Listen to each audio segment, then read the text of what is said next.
తెలంగాణ సంస్కృతి సాంప్రదాయాలకు అద్దం పట్టే విధంగా చేసుకునే పండుగలలో సంక్రాంతి పండుగ ఎంతో గొప్పదని, ఈ పండుగను మహిళలు ఎంతో ఇష్టంగా జరుపుకుంటారని MEO Prabhudas, municipal chairperson Ganne Vanitha Bhumireddy అన్నారు.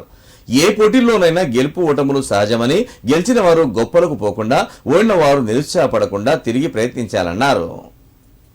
సిద్దిపేట జిల్లా దుబ్బాక మున్సిపాలిటీలోని 18వ వార్డులో మున్సిపల్ చైర్పర్సన్ గన్నే వనితా భూమిరెడ్డి ఆధ్వర్యంలో నీలకంఠ సమాజం కార్యాలయం ఆవరణలో మహిళలకు ముగ్గుల పోటీ కార్యక్రమం నిర్వహించారు. ఈ కార్యక్రమానికి ముఖ్య అతిథిగా ఎంఈఓ ప్రభుదాస్ హాజరయ్యారు. ఈ సందర్భంగా వారు మాట్లాడారు. సంక్రాంతి పండుగ అంటేనే తెలంగాణ రాష్ట్రంలో ఒక ప్రత్యేక గుర్తింపు ఉంటుందన్నారు. ప్రతి సంవత్సరం సంక్రాంతి పండుగను పురస్కరించుకొని తమ వార్డులో ప్రత్యేక కార్యక్రమాలు నిర్వహించడం సంతోషంగా ఉందన్నారు. ఈ సంవత్సరం సంక్రాంతి పండుగ సందర్భంగా ముగ్గులు వేయడానికి వచ్చిన ప్రతి ఒక్కరికి ప్రత్యేక కృతజ్ఞతలు తెలియజేశారు. అనంతరం పోటీలో ఉత్తమ ప్రతిభ కనబరిచిన వారికి బహుమతులను ప్రదానం చేయడంతో పాటు పాల్గొన్న ప్రతి ఒక్కరికి జ్ఞాపికలను అందజేశారు.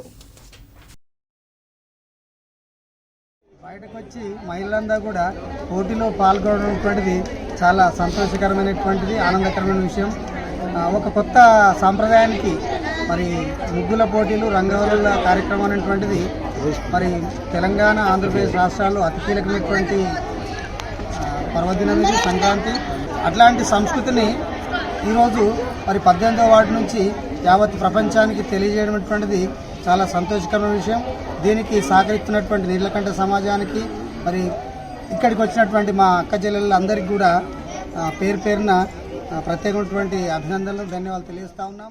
మున్సిపల్ పరిధిలో 18వ వార్డులో ముగ్గుల పోటీలు ఏర్పాటు చేయడం జరిగింది. నిజంగా సంతోషంగా ఉంది. మహిళలందరూ పెద్ద ఎత్తున వచ్చి ఈ ముగ్గుల పోటీల్లో పాల్పంచుకోవడం సంతోషం. పండుగ పూట అయినా కానీ మనం అందించిన టైంకే రావడం, సద్వినియోగం చేసుకొని ముగ్గుల పోటీల్లో పాల్పంచుకోవడానికి మరింత సంతోషం వ్యక్తం చేస్తున్నాను. దీనికి ఫస్ట్, సెకండ్, థర్డ్ ప్రైజులు ఉంటాయి. మిగతా వాళ్ళు రాకుండా కొంచెం బాధపడవద్దు, దయచేసి ఏమనుకోకుండా.